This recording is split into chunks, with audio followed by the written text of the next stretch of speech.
بسم اللہ الرحمن الرحیم. ہمارا چونکہ ادھورا ٹاپک جو تھا واٹر ایروجن کے بارے میں، اس میں ہم نے آج پڑھنا ہے ٹائپس آف واٹر ایروجن. تو ٹائپس آف واٹر ایروجن میں پہلا جو آتا ہے وہ ہے شیٹ ایروجن.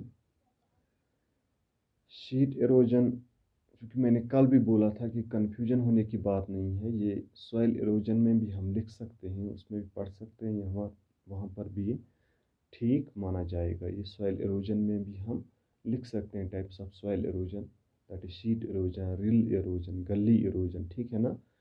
بٹ چونکہ یہاں پر یہ واٹر ایروجن میں ہم پڑھ لیتے ہیں، چونکہ by the help of water سے ہی یہ سوائل ایروجن ہو جاتا ہے، ٹھیک ہے نا. تو چاہے آپ یہ واٹر ایروجن میں بھی لکھ سکتے ہو یا سوائل ایروجن میں لکھ سکتے ہو، یہ دونوں میں ٹھیک ہے. تو پہلا جو شیٹ ایروجن تھا، میں نے کل بھی بولا تھا، جو سوائل ہوتا ہے ان دا فارم آف شیٹس نکل آتا ہے، بہہ جاتا ہے، رن آف ہوتا ہے، ٹھیک ہے نا. تو دوسرا جو اس میں آتا ہے rill erosion, it is the removal of soil through the cutting of many small but conspicuous channels, ٹھیک ہے نا، وائل رن آف کنسنٹریٹس، ٹھیک ہے نا. And it is intermediate between sheet and گلی ایروجن. جو ریل ایروجن ہوتا ہے یہ تھوڑا اسمال چینلز جیسے بنا لیتا ہے، ٹھیک ہے نا. ریل پہلا شیٹ ایروجن وہ اوپری سطح جو ہے وہ نکل آتی ہے زمین کی، البتہ ریل میں تھوڑی سی وہ چینلز بن جاتے ہیں، جیسے ہم دیکھتے ہیں پانی اس چینل سے آ گیا، ٹھیک ہے نا، وہ تھوڑی تھوڑی نالیاں بن جاتی ہے اس سے، ٹھیک ہے. تو وہ ریل ایروجن کہلاتا ہے. اس کو ہم پھر برابر بھی کر سکتے ہیں، چونکہ ہم زمین پھر جوتتے ہیں، مختلف اس ٹیکنیکوں سے یہ برابر ہو سکتا ہے، ٹھیک ہے نا. تو اسی طرح نمبر تھرڈ جو ہے وہ ہے گلی ایروجن. گلی ایروجن میں جو ہوتا ہے وہ تھوڑا ریل ایروجن سے سخت ہوتا ہے. اس میں تھوڑا وہ سٹیپس بنتے ہیں، وہ اپ ڈاؤنز بنتے ہیں، وہ چینلز بنتے ہیں، مگر تھوڑا وہ پیک ٹائپس، وادیاں جیسی، ٹھیک ہے نا، جیسے کروز ہوتے ہیں، کرو روڈ ہوتا ہے، ٹھیک ہے نا. اس پرکار کا وہاں پر وہ منظر سامنے آتا ہے، یعنی کٹاؤ اس میں زیادہ ہوتا ہے، ٹھیک ہے نا. جو یہ پانی سے جو کٹاؤ آتا ہے سوائل کا وہ زیادہ ہوتا ہے، ٹھیک ہے. Cut down into the soil along the line of flows, ٹھیک ہے. گلیز ان کو بولتے ہیں، ٹھیک ہے. So gullies form in exposed natural drainage ways, ٹھیک ہے نا.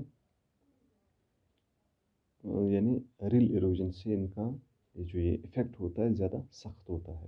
اسی طرح ہے اسٹریم بینکس ایروجن جو ہوتا ہے، stream bank erosion.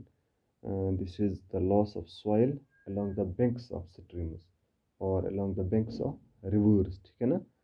It usually caused by the increased volume of water after heavy rainfall، ٹھیک ہے نا. بینک ایروجن جو کافی بارشیں جب ہوتی ہیں، کافی بارش آتی ہے، ٹھیک ہے نا. تو یہ جو بینک آف ریورس ہوتے ہیں یا اسٹریمس ہوتے ہیں، ان کے سائڈ میں جو ہوتا ہے یہ بینک ایروجن ہمیں دیکھنے کو مل رہا ہے، ٹھیک ہے نا.